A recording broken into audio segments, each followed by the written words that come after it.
Wow, so nice, অনেক সুন্দর হয়েছে মাশাআল্লাহ। এটা আপেল, এটা আমার অরেঞ্জটা, এটা আপেল, আপেল গাছ, আর এটা হচ্ছে অরেঞ্জ গাছ। আর এখানে কে কে সেটা বলো। এখানে এখানে এটা আমার আব্বু, আর এটা হচ্ছে তুমি, আর এটা হচ্ছে আর আম্মু, এটা হচ্ছে আর গ্রাম। আচ্ছা, এটা হচ্ছে আরগ, এটা হচ্ছে আমি, এটা হচ্ছে আমাদের ঘর। হ্যাঁ, এটা হচ্ছে আর গদের ঘর, এটা হচ্ছে আর গদের গাছ, এটা হচ্ছে ওই আর আর এটা আমার, এটা আর গদের গাছ, এটা আমাদের গাছ। আর এটা হলো খাজানা চেনা। খাজানা চেনা না, এখানে পয়সা থাকে, পয়সা। আচ্ছা, খাজানা।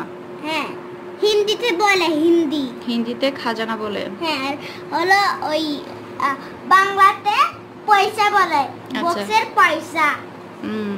আর হলো এটা একটা মেয়ে, এটা হলো আর ওদের গাড়ি, এটা আমাদের গাড়ি, হ্যাঁ না?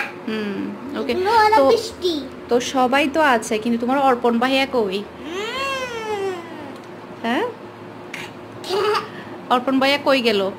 অর্পণ ভাইয়া খেলার মাঠে। খেলার মাঠে? হ্যাঁ। তো অর্পণ ভাইয়া কান্না করবে না? বলবে যে মিহি তো আমাকে আগেনি, মিহি আমাকে রাখেনি। রাখবো পারে। কখন? এখন অর্পণ ভাইয়াকে আঁকবে? হ্যাঁ। ওকে, গুড। হাই এভরিওয়ান, আসসালামু আলাইকুম। আশা করছি আপনারা সবাই অনেক ভালো আছেন। আমিও আলহামদুলিল্লাহ ভালো। তো এখন হচ্ছে 5:30 মতো বাজে। আমি হচ্ছে আমার রাজকন্যাকে প্রাইভেটে দিতে যাচ্ছি। ওকে দিয়ে আসার পরে এখন হচ্ছে আমি বাসার মধ্যে চলে আসছি। আপনাদেরকে একটু দেখিয়ে দিচ্ছি, আমি কিন্তু শর্টকাটে কিন্তু মাঠের উপর দিয়ে চলে যেতাম। তো এখন কিন্তু গরমটা কমে আসছে, যার কারণে কিন্তু মাঠের মধ্যে কিন্তু এখন প্রতিদিনই খেলা হবে। অলরেডি প্রায় 1 সপ্তাহ আগে থেকে কিন্তু খেলা হচ্ছে প্রতিদিন। তো সেজন্য আমার রুট দিয়ে ঘুরে আসতে হলো। রুট দিয়ে ঘুরে আসতে বেশি দূরে না, জাস্ট একটু দূরে লাগে। মানে যদি মাঠের দিক দিয়ে সোজা যদি হেঁটে চলে যায় তাহলে একটু সোজা হয়, মানে কাছে হয়। আসলে বাঙালির স্বভাব যেটা হয় আর কি, বাঙালিরা কিন্তু একটু শর্টকাট পছন্দ করে বেশি।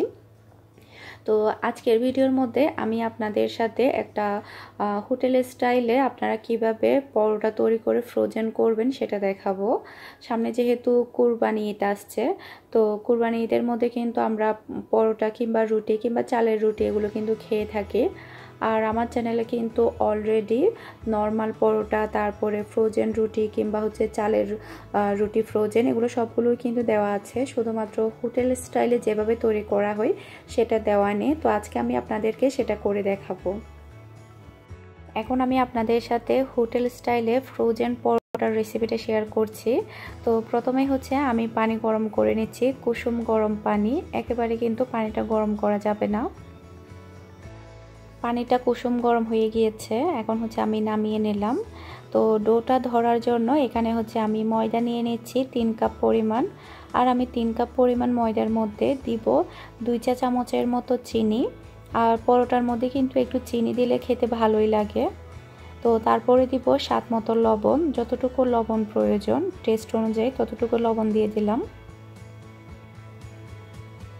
একটু হাত দিয়ে মিশিয়ে নিচ্ছি।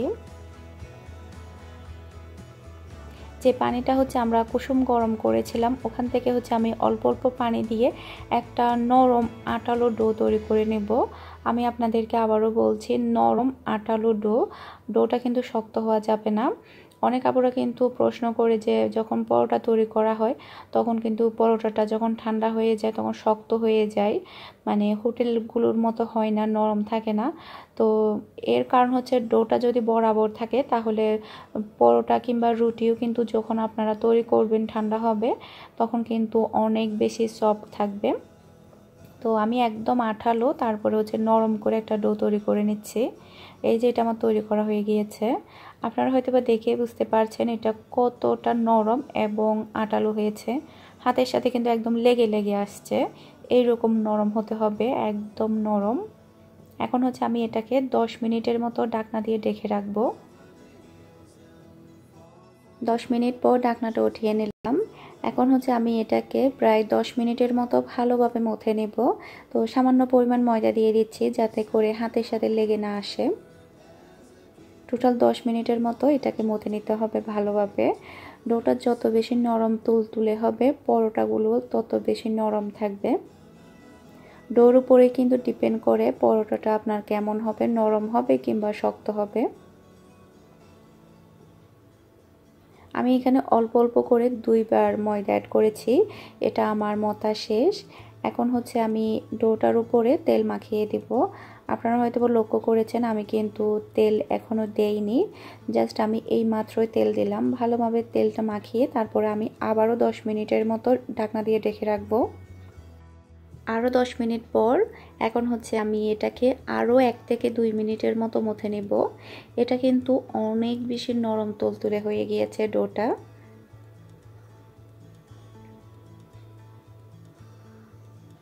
তো আমি এটাকে 1 থেকে 2 মিনিটের মতো আবারও একটু ভালোভাবে মথে নেওয়ার পরে এখন হচ্ছে আমি ছোট ছোট করে কেটে নেব পরোটার জন্য।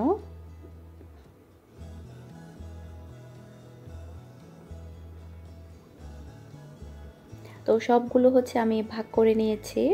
এখানে হচ্ছে টোটাল আমার 10টা কি 11টা মতো পরোটা হয়েছে, সরি টোটাল 10টা।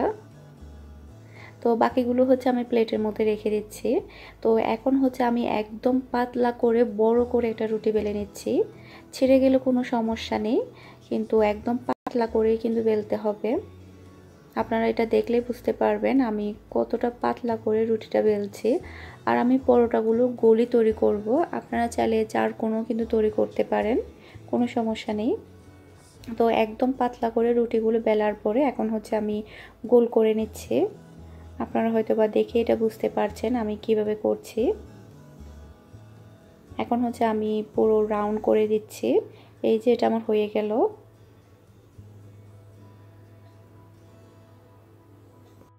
আমি আপনাদেরকে আরও একটা তৈরি করে দেখাচ্ছি। যত বেশি এটা পাতলা করে বেলা হবে তত বেশি লেয়ারগুলো কিন্তু একদম পাতলা পাতলা হবে। হোটেলের পরোটাগুলো কিন্তু ভিতরের লেয়ারগুলো কিন্তু অনেক বেশি পাতলা থাকে। তো আমি রুটির মধ্যে কিন্তু প্রথমে একটু তেল মেখে নিয়েছি, তারপরে গোল করে নিচ্ছি। প্রথমটার মধ্যে হচ্ছে আমি তেল মেখে নিতে ভুলে গিয়েছিলাম, সেজন্য আমি আপনাদেরকে আরও একটা রুটি করে দেখাচ্ছি।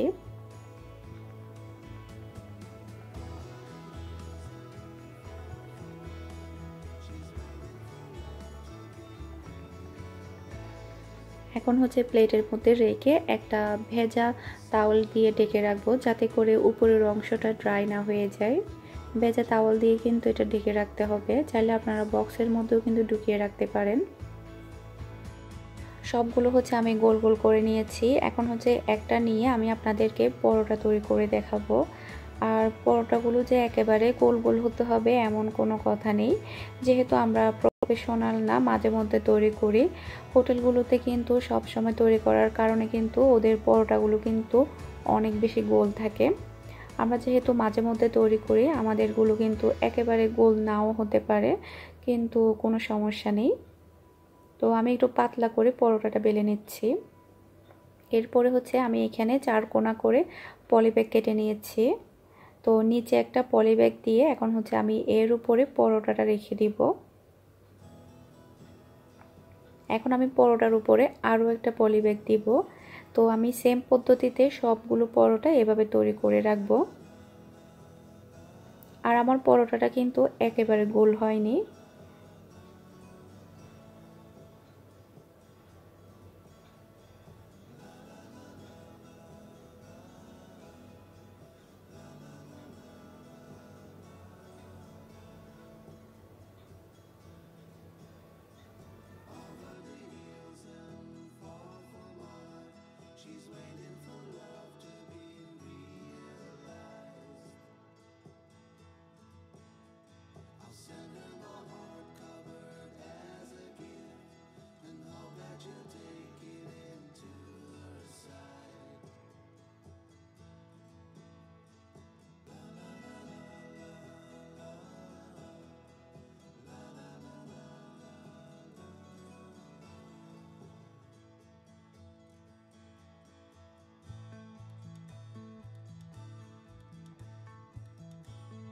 সবগুলো পরোটা হচ্ছে আমি তৈরি করে নিলাম। তো আপনারা চাইলে একটা বক্সের ভিতরে কিন্তু ঢুকিয়ে রাখতে পারেন, চাইলে আপনারা পলি ব্যাগের ভিতরেও কিন্তু ঢুকিয়ে রাখতে পারেন, এতে করে কিন্তু জায়গাটা কম লাগবে। তো আমি হচ্ছে একটা পলি ব্যাগের ভিতর ঢুকিয়ে রাখছি। তারপরে হচ্ছে আমি এটাকে ডিপ ফ্রিজে রেখে দেব। তো এটা যখন শক্ত হয়ে যাবে আমি আপনাদেরকে আগামীকালকে এটা ভেজে দেখাবো এটা কেমন হয়েছে। এটা আপনারা প্রায় 2 মাসের মতো সংরক্ষণ করতে পারবেন, চাইলে আরও বেশিও করতে পারবেন।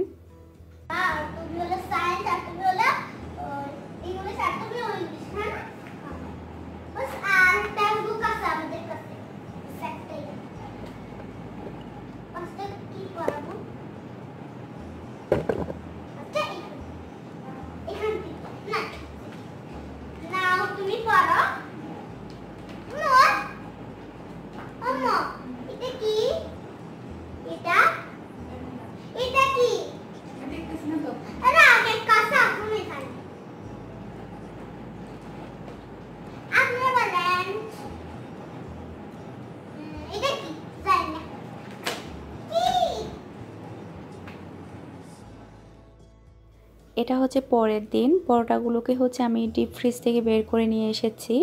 এগুলো কিন্তু একদম শক্ত হয়ে গিয়েছে। এখন হচ্ছে আমি আপনাদেরকে একটা পরোটা ভেজে দেখাবো। একটা পলি ব্যাগ টান দিলে কিন্তু খুব সুন্দরভাবে পরোটাগুলো কিন্তু উঠে আসবে।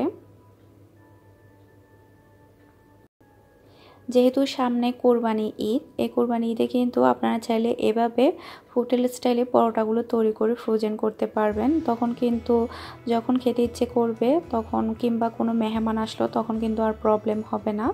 এখন হচ্ছে আমি পরোটাটা ভেজে নিচ্ছি। তো আপনারা চাইলে আমার আগের সেই ভিডিওগুলো কিন্তু দেখতে পারেন, যেগুলো হচ্ছে আমি রুটি ফ্রোজেন কিংবা চালের রুটি ফ্রোজেন কিংবা নর্মাল যে পরোটা আমরা সকাল বিকাল খেয়ে থাকি কিংবা সবসময় খেয়ে থাকি ওই পরোটা ফ্রোজেন কিভাবে তৈরি করবেন, ওগুলো যদি দেখতে চান তাহলে আপনারা আমার সেই ভিডিওগুলো দেখতে পারেন। তো আশা করছি আপনাদের কাছে ভালো লাগবে। আর পরোটাটা ছেঁকার সময় আমি খুবই সামান্য পরিমাণ তেল দিয়ে ছেঁকে নিচ্ছি। এটা আমার হয়ে গিয়েছে। এই যে হোটেলগুলোতে যদি আপনারা একটু লক্ষ্য করেন তাহলে আপনারা দেখতে পাবেন ওখানকার পরোটাগুলো কিন্তু একটু কুচকানো। ওরা কি করে পরোটাগুলোকে একটা পেপার দিয়ে এভাবে একটু চাপ দেয়, এতে করে কিন্তু পরোটাগুলো কিন্তু একটু কুচকানো থাকে, তখন কিন্তু দেখতে খুবই ভালো লাগে। তো আমি হচ্ছে টিস্যু নিয়ে একটু হালকা চাপ দিয়ে নিচ্ছি। এই যে দেখুন এটা আমার হয়ে গেল, একটু ছিঁড়েও গেল, তো কোনো সমস্যা নেই। তো এখন হচ্ছে আপনাদেরকে ছিঁড়ে দেখাচ্ছি এটা ভিতরের অংশটা কেমন হয়েছে। দেখুন একদম ভিতরে কিন্তু পাতলা পাতলা লেয়ার দেখা যাচ্ছে, আর অনেক বেশি এটা সফট হয়েছে। আর এটা যখন ঠান্ডা হয়ে যাবে তখন কিন্তু এই পরোটাটা শক্ত হয়ে যাবে না। এই যে দেখুন ভিতরের লেয়ারগুলো একদম হোটেলের মতো।